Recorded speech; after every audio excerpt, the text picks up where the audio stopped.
안녕하세요, 너구리입니다. 저는 지금 제 방에 있고요. 제 앞에는 MTB 같은 자전거 한 대와 로드바이크가 한 대 있습니다. 제가 오늘 만들려고 하는 영상은 MTB와 로드바이크의 특장점을 알아보면서 여러분들이 혹시 자전거에 입문하려고 하시는데 MTB가 나한테 맞을지 로드바이크가 나한테 맞을지를 한번 얘기를 해보려고 합니다. 네, 그리고 저는 로드바이크를 더 좋아하는 사람으로서 이 영상 다음에 2019년에 입문하기 좋은 자전거를 한번 또 영상을 만들어서 올릴 테니까 다음 영상도 한번 기대해 주시길 바라고요. 너무 비싸지 않은 자전거로 입문하기에 합리적인 자전거로 추천을 해드리도록 하겠습니다. 자, 먼저 로드바이크와 MTB의 구분을 한번 얘기해 보도록 할게요. 이 자전거는 자이언트에서 나온 터프로드라는 자전거인데요. 사실 이거는 MTB라고 하기는 조금 애매하긴 해요. 투어링 자전거긴 한데 전체적인 지오메트리는 MTB와 다를 게 사실 별로 없습니다. MTB 자전거는 이것처럼 수평 핸들바를 사용하고 돌기가 있는 두꺼운 험로를 지나갈 수 있는 두꺼운 바퀴를 사용합니다. 그리고 슬로핑이 되어 있는 탑튜브가 보통이죠. 그리고 딱 보기에도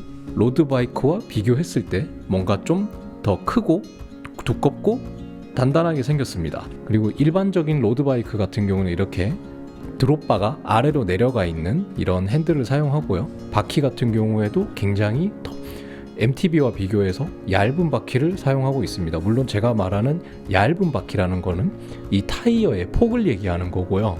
그렇게 해서 로드바이크 같은 경우에는 가장 효율적으로 빠르게 멀리 갈 수 있는 자전거라고 보시면 되고, 보통 MTB 같은 경우에는 험로를 달리거나 그 어떤 길도 달릴 수 있는 그런 좀 더 편한 자전거라고 보시면 됩니다. 자, 그럼 이제 하나씩 알아볼게요. 네, 먼저 무게에 대한 부분인데요. 로드바이크가 가벼운지 MTB가 가벼운지에 대한 부분입니다. 둘 다 500만 원짜리라고 가정을 해본다면 당연히 로드바이크가 훨씬 더 가볍습니다.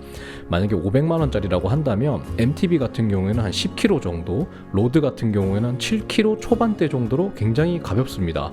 그 이유는 MTB 같은 경우에는 이렇게 두꺼운 타이어를 사용하고, 그리고 MTB는 보통 이 앞에 프론트 샥도 있고 뒤에도 샥이 있는 경우도 있고, 이런 장비들이 로드보다 훨씬 더 많아요. 그렇기 때문에 무게가 아무래도 조금 더 무겁습니다. 다음은 바퀴는 어떻게 다른지 알아보겠습니다. 자, 바퀴는 MTB 같은 경우에는 이렇게 넓고 돌기가 있는 바퀴를 사용을 해요. 덕분에 산악 지형에도 갈 수 있고, 도로를 달릴 때도 이 바퀴가 기본적으로 고무가 크기 때문에 완충작용을 해줘서 승차감도 더 좋은 편입니다. 추가로 저렇게 웬만하면 거의 다 디스크 브레이크를 요즘은 다 사용을 하고 있어서 제동력에서도 훨씬 더 좋은 장점을 보여줍니다. 반면 로드바이크는 이렇게 굉장히 얇은 바퀴를 사용하고요.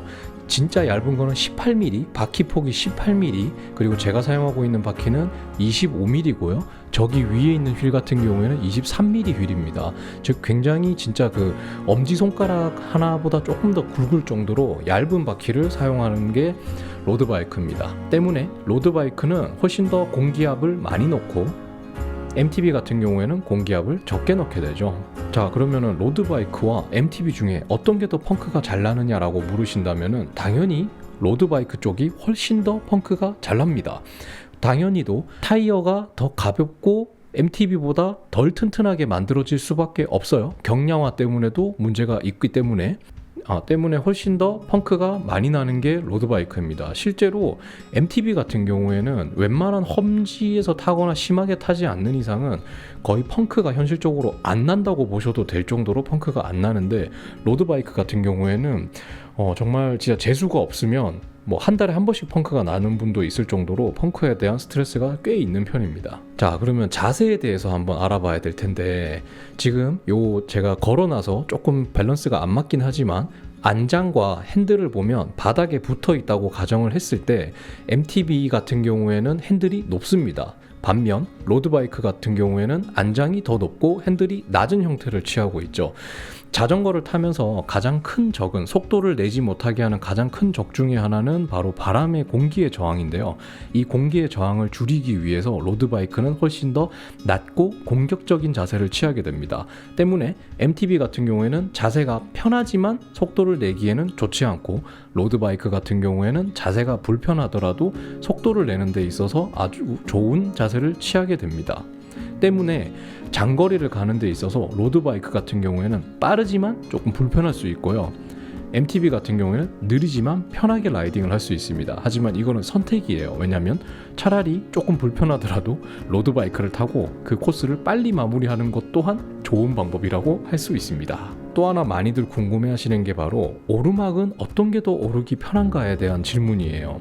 네, 굉장히 이거는 약간 좀 애매하긴 한데, 자, 이거는 케이스 바이 케이스라고 해야 됩니다. 로드바이크 같은 경우에는 자전거가 기본적으로 굉장히 가볍기 때문에 오르막을 오를 때 훨씬 더 가벼운 걸로 인한 이점이 많습니다. 즉, 여러분들이 무거운 물건을 짊어지고 오르막을 오르는 것보다 가벼운 짐을 짊어지고 오르막을 오르는 게 훨씬 더 가볍고 편하겠죠. 마찬가지로 로드바이크를 타고 오르막을 가면 훨씬 더 가벼운 무게 때문에 이점이 있습니다. 반면 MTB는 말씀드렸듯이 무게가 로드바이크보다 훨씬 더 무겁죠.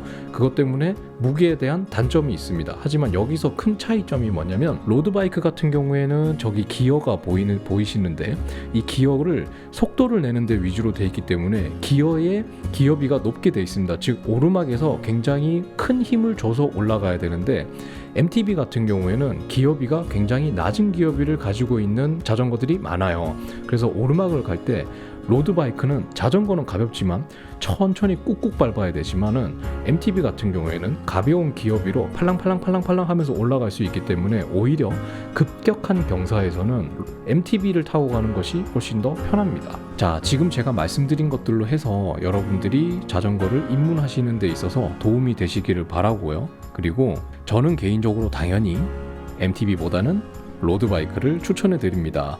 로드바이크를 타는 장점은 뭐가 있을까요? 장거리를 가는 기쁨, 그리고 내가 이 장거리를 자전거로 탔다 하는 기쁨도 있고요.